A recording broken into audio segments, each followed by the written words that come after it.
Sa ngalan ng Ama at ng Anak at ng Espiritu Santo, Amen. ang pagpapala ng ating Panginoong Hesukristo, ang pag-ibig ng Diyos Ama, at ang pakikipagkaisa ng Espiritu Santo naway sumainyong lahat. At sumaiyo rin.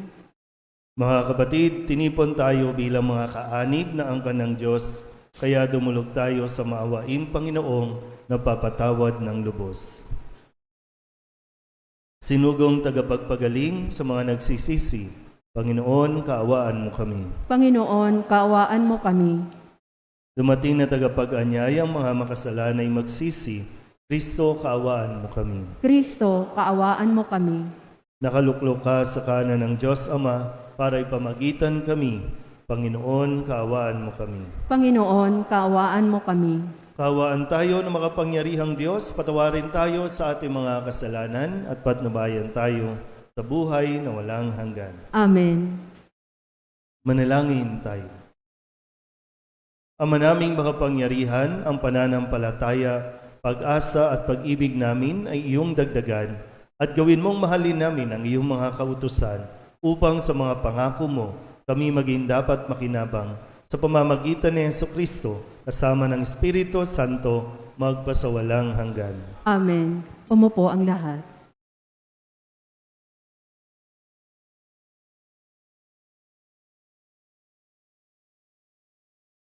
Pagbasa mula sa sulat ni Apostol San Pablo sa mga taga-Efeso.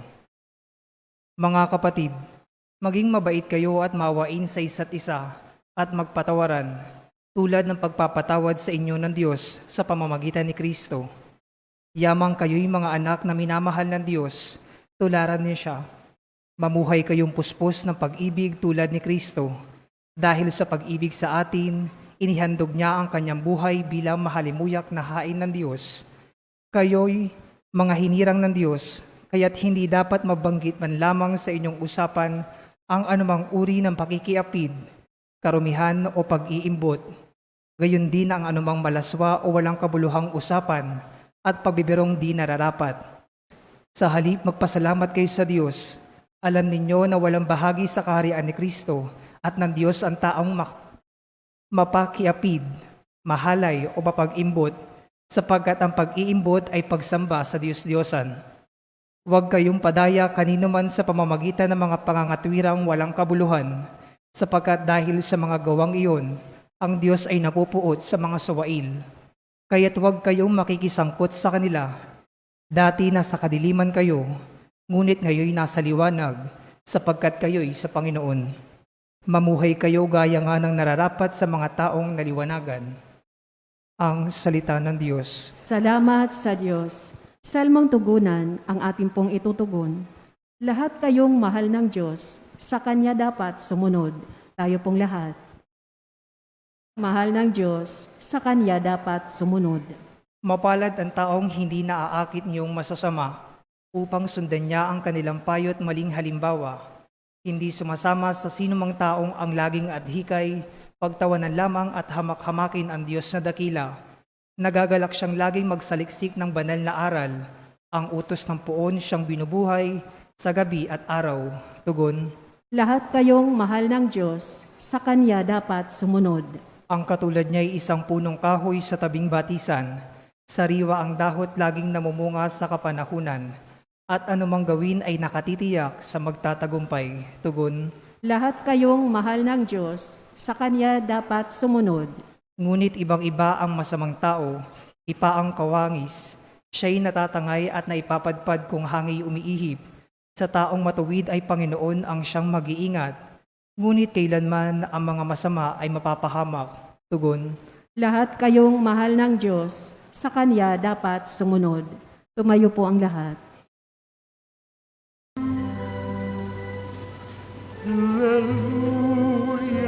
hallelujah, kami ay gawin daan ng iyong pag-ibig, kapayapaan at katarungan. Hallelujah. Sumainyo ang Panginoon. At sumaiyo rin. Ang mabuting balita ng Panginoon ayon kay San Lucas. Papuri sa iyo, Panginoon. Noong panahong iyon, si Jesus ay nagtuturo sa isang sinagoga sa araw ng pamamahinga. May isang babae roon na 18 taon nang may karamdaman, gawa ng masamang espiritong nasa kanya. Siya'y hukot na hukot at hindi na makaunat. Nang makita ni Jesus ang babae, tinawag niya ito at sinabi, "Magaling ka na sa iyong karamdaman." At ipinatong ni Jesus ang kanyang mga kamay sa babae. Noon di nakaunat ito at nagpuri sa Diyos. Ngunit nagalit ang tagapamahala ng sinagoga sapagkat nagpagaling si Jesus sa araw ng pamamahinga. Kaya't sinabi niya sa mga tao, "May 6 na araw na inilaan upang ipagtrabaho. Pumarito kayo sa mga araw na iyan upang magpagaling, at huwag sa araw ng pamamahinga." Sinagot siya ng Panginoon, "Mga mapagpaimbabaw, hindi ba't kinakalag ninyo sa sabsaban ang inyong baka o asno at dinadala sa painuman kahit araw ng pamamahinga? Ang babaeng ito na mula sa lipi ni Abraham ay ginapos ni Satanas sa loob ng 18 taon. Hindi ba dapat na siya'y kalagan kahit na araw ng pamamahinga?" Napahiya ang lahat ng kalaban ni Jesus sa sagot niyang ito at nagalak naman ng madla sa mga kahangahangang bagay na ginawa niya. Ang mabuting balita ng Panginoon. Pinupuri ka namin, Panginoong Heso Kristo. Umupo ang lahat. Isang magandang araw po sa inyong lahat. Sabihin niyo nga po, pamamahinga. Narinig po natin sa ating ebanghelyo mula kay San Lucas na yung tungkol sa araw ng pamamahinga. Bawal magtrabaho sa araw ng pamamahinga dahil nga ito ay sagrado, sagradong araw na kung paanong pinanggagalingan ay 6 na araw na nilikha ng Diyos ang sanlibutan at sa 7 araw siya'y nagpahinga. At yun din yung sinasabi sa atin lagi, sa araw ng pamamahinga, magpahinga. Pero sa ibang konteksto, yung pag kinuha mo sa literal na konteksto ang araw ng pamamahinga, maliligaw nga talaga tayo tungkol sa turo sa araw ng pamamahinga. Kasi para bang pag sinabing sa araw ng pamamahinga, bawal kang magtrabaho, ngayon sa kaisipan nitong mga kausap ni Jesus na mga tagapamahala ng templo, pati ang pagtulong sa kapwa ay bawal sa araw ng pamamahinga dahil para sa kanila ito ay isang uri ng trabaho. Sabihin nyo nga po, trabaho. Mapakatandaan natin mabuti. Ang paggawa ng mabuti sa kapwa ay hindi trabaho. Malinaw po ba? Yan. Hindi trabaho yan. At lalo tigit, ang paggawa ng mabuti, walang pinipiling araw o oras. Ang pagtulong at paggawa ng mabuti ay wala ding pinipiling kung sino o ano ang kasarian nito.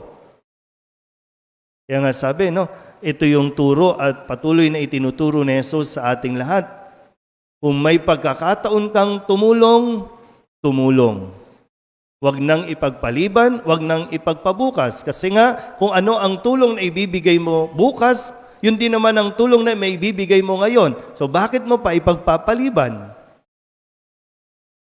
Dahil lamang ba sa, minsan ginajustify natin, ang hindi pagtulong sa kapwa gamit ang mga batas na hindi kinatutuwa ng Diyos. Kasi dapat yung batas lalong magturo sa atin kung paano tumulong at makipagkapwa-tao. Kaya pakaisipin natin mabuti, lalo tigit tayo po na nakakapagsimba. Ito yung itinuturo sa atin. Hindi tayo yung laging dapat na tinutulungan, kundi tayo din dapat ay handang magbigay ng tulong sa ating pong kapwa. At ulitin ko po, walang pinipiling oras o araw. Minsan po, Kailangan lang kasi talaga malawak ang pangunawa, malawak ang pag-iisip.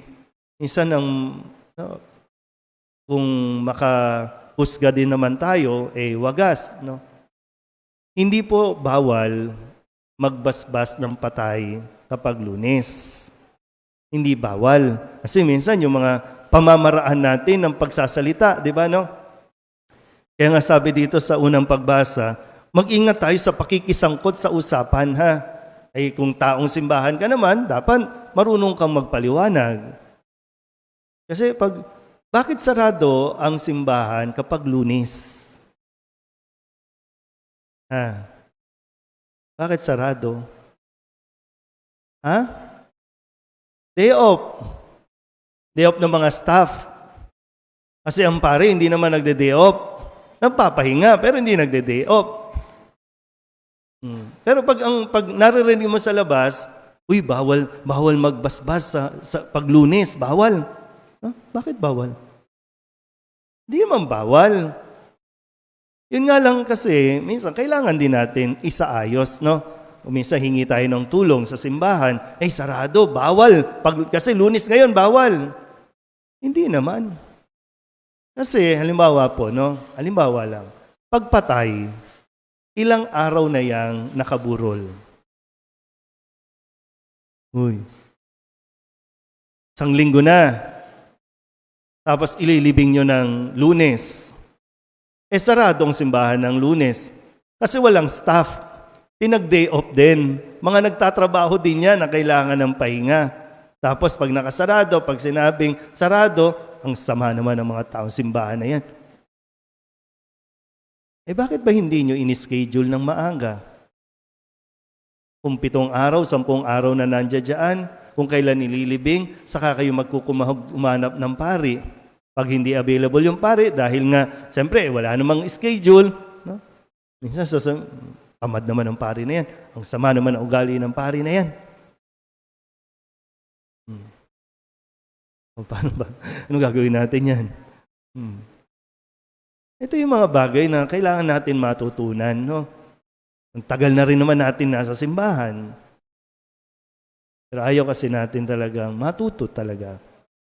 Pero pasalamat tayo kasi hindi talaga tumitigil si Jesus na tayo po ay turuan hanggang tayo po ay matuto. Hanggang sa matuto tayo. Kailangan lang talaga natin na maging bukas at malawak ang ating isipan sa mga aral na naririnig natin na itinuturo sa atin ng simbahan. Amen?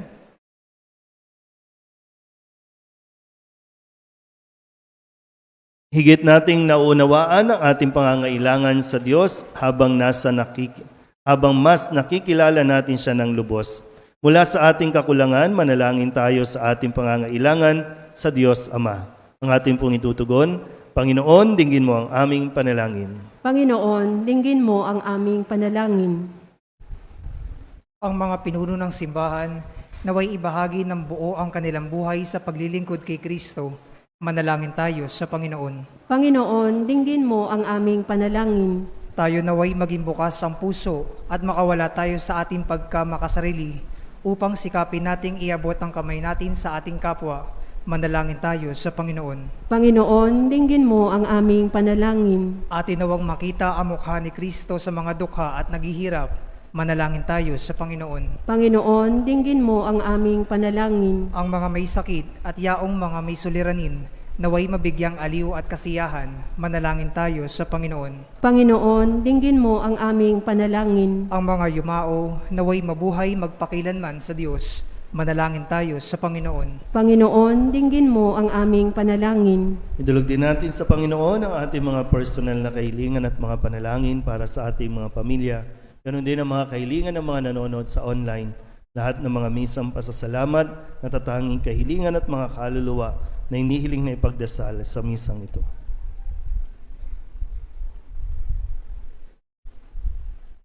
Ang lahat ng ito inihiling namin sa ngalan ni Kristo, ang aming Panginoon. Amen. Umupo ang lahat.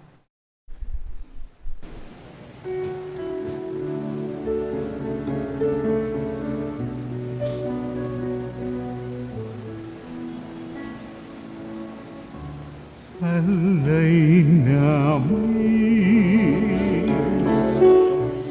aming buhay. Bawat galak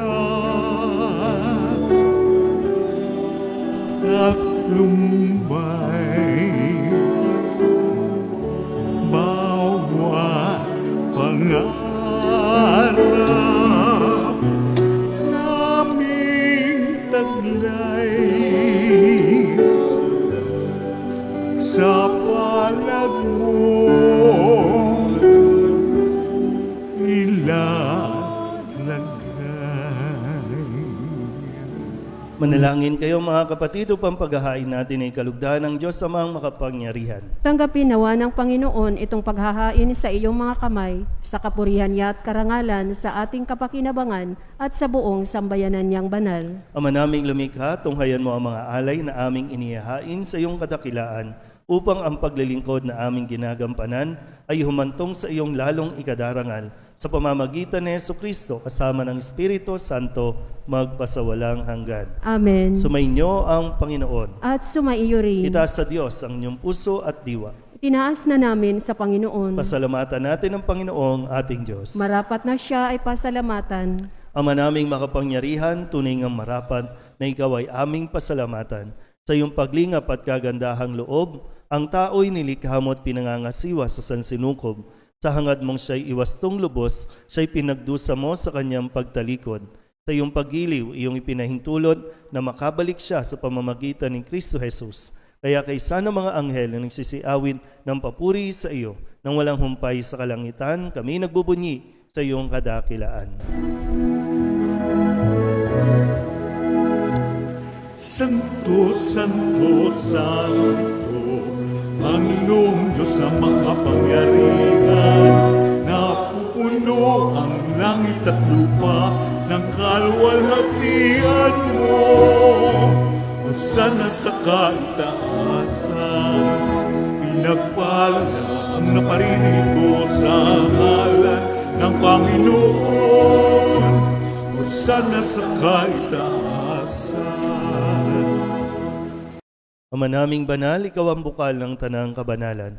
Kaya't sa pamamagitan ng iyong Espiritu, gawin mong banal ang kaloob na ito upang para sa aming maging katawan at tugo ng aming Panginoong Hesukristo. Bago niya pinagtiis ang kusang loob na maging handog, hinawakan niya ang tinapay, inasalamatan kaniya, inaghati-hati ni iyon, iniabot sa kanyang mga alagad at sinabi, "Tanggapin ninyong lahat ito at kanin, ito ang aking katawan na ihahandog para sa inyo."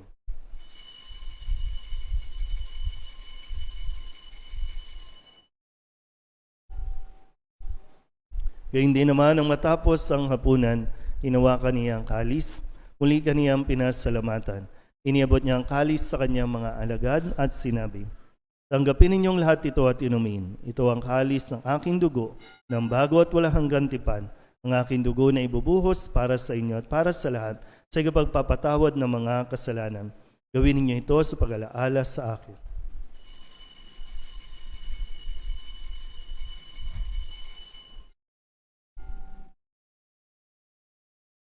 Ipagbunyi natin ang misteryo ng pananampalataya.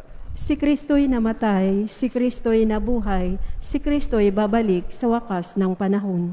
Ama, ginagawa namin ngayon ang pag-alaala sa pagkamatay at muling pagkabuhay ng iyong anak, kaya tiniaalay namin sa iyo ang tinapay na nagbibigay buhay at ang kalis na nagkakaloob ng kaligtasan.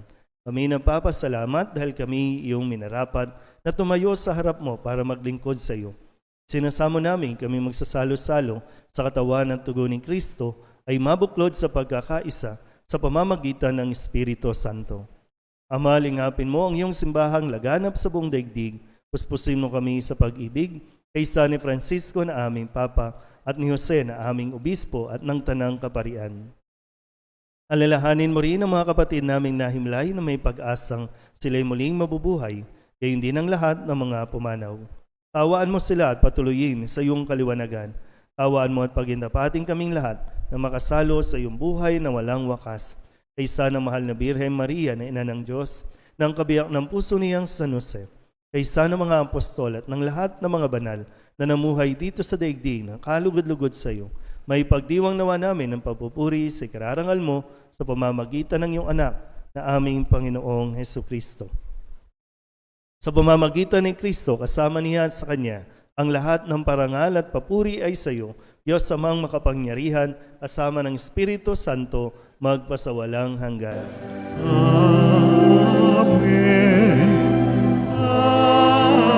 Amen. Amen. Amen. Kung kababaang loob tayong tumawag sa ating Panginoon ng Ama namin.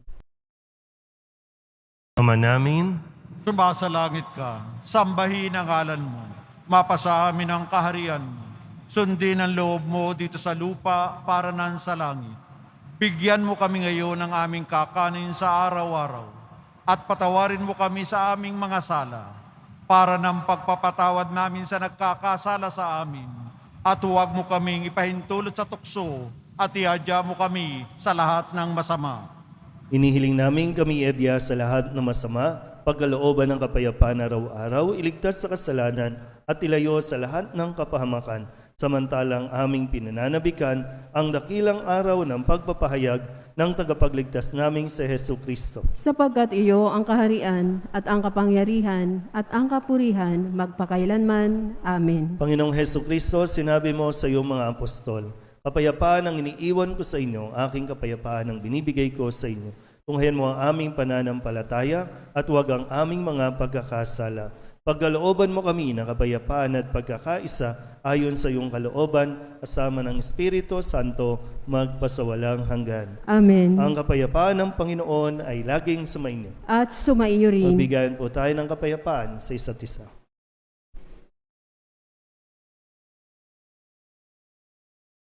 Kordero ng Diyos na nag-aalis ng mga kasalanan ng sanlibutan, maawa ka sa amin.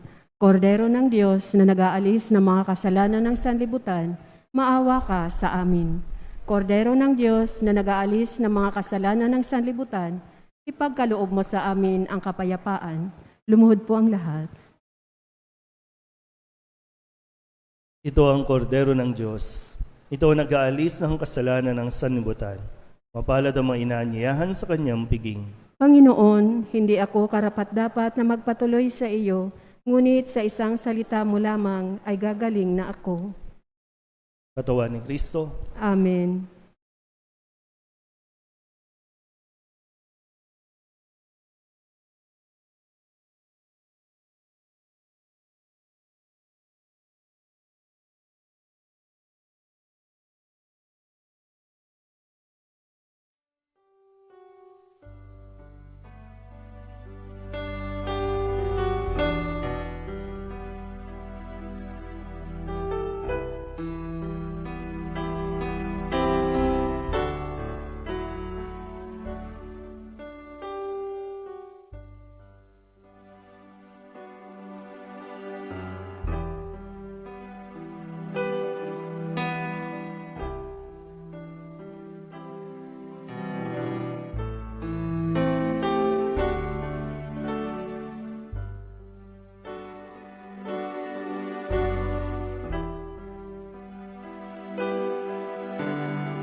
Di ba, Jesus ko, ikaw ang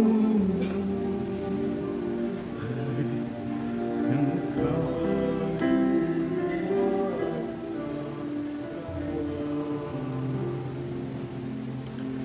walang katulad na kaligaya sa puso'y nararamdaman.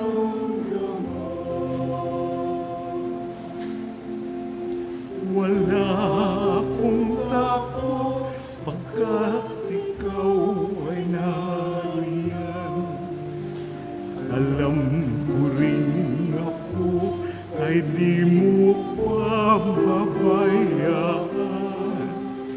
Mayroon pa ba kaya akong dapat pangambahan maliban sa aking mga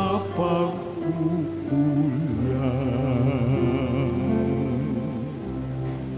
Manalangin tayo. Ama naming mapagmahal, maging lubos nawa ang aming pakikinabang sa tinanggap namin sa piging mong banal, upang ang aming ginaganap ng lantaran ay siyang aming makamtang tunay sa pamamagitan ni Jesucristo kasama ng Espiritu Santo magpasawalang hanggan. Amen. Sumainyo ang Panginoon At sumaiyo rin. at pagpalain kayo ng makapangyarihang Diyos, Ama at Anak, Espiritu Santo. Amen. Tapos sa banal na misa, humayo tayo sa kapayapaan ni Kristo. Salamat sa Diyos.